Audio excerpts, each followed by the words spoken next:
Hi, everyone. Coach Anna here, feeling a little under the weather. I picked up COVID finally. I'm doing okay, but definitely not at my best. And today, I feel like this is a really important topic that I'm going to talk to you about, and that is sanity over vanity. And I know, like, for me, when I first think of vanity, I think of looks, right? I think about, I put my lipstick on before I got on here. I didn't want to scare you guys with my pale skin, slightly feverish, whatever. So, you think about that, don't you? You think about mirror, mirror on the wall, who's the fairest of them all, and all of that, and all the times that, you haven't gone swimming because you didn't want to wear that bathing suit, or you couldn't find that perfect outfit, and there's 10 outfits laying on your bed before you go out to that Christmas party or that holiday party or whatever it is, because we feel so self-conscious, right? And we lose our sanity over these things. And I truly mean that, but there's a different kind of losing our sanity that I want to talk about, and a different kind of vanity that I really want to touch on. And that is the vanity of, I want to be perfect. I want to get everything right all the time, right?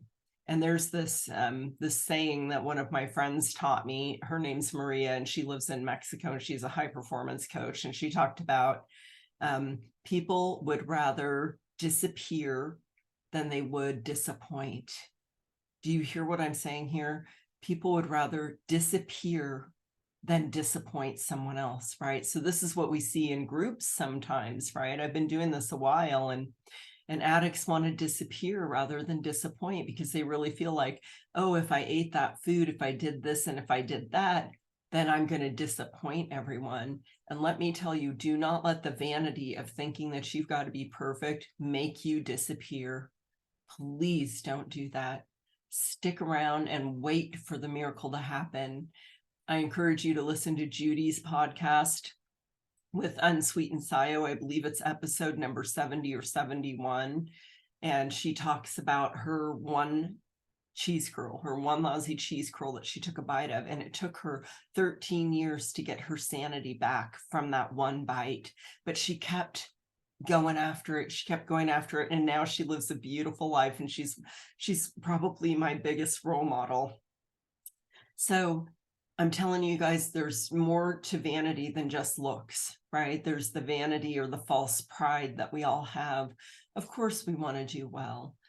Food is tricky, you guys. It's everywhere. It's ubiquitous. We can't get away from it. So you know what? If you slip up, show up for yourself and tell on yourself, because when we choose to disappear rather than disappoint, what happens is we really feed the disease of addiction, right? And it starts that hamster wheel of guilt and shame.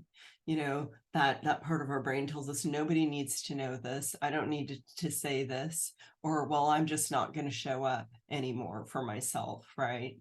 So that's the kind of vanity that I want you guys to think about, right? That false pride that tells us we should be perfect. None of us are perfect. We all get to swipe our human card. Find a community where you're welcome, and where people celebrate it when people tell the truth about this disease of addiction, which is a horrible disease. And it takes a lot to overcome it and to get in the game a day at a time, right? And part of that is going to be that we don't disappear, and we stop fearing that we're going to disappoint.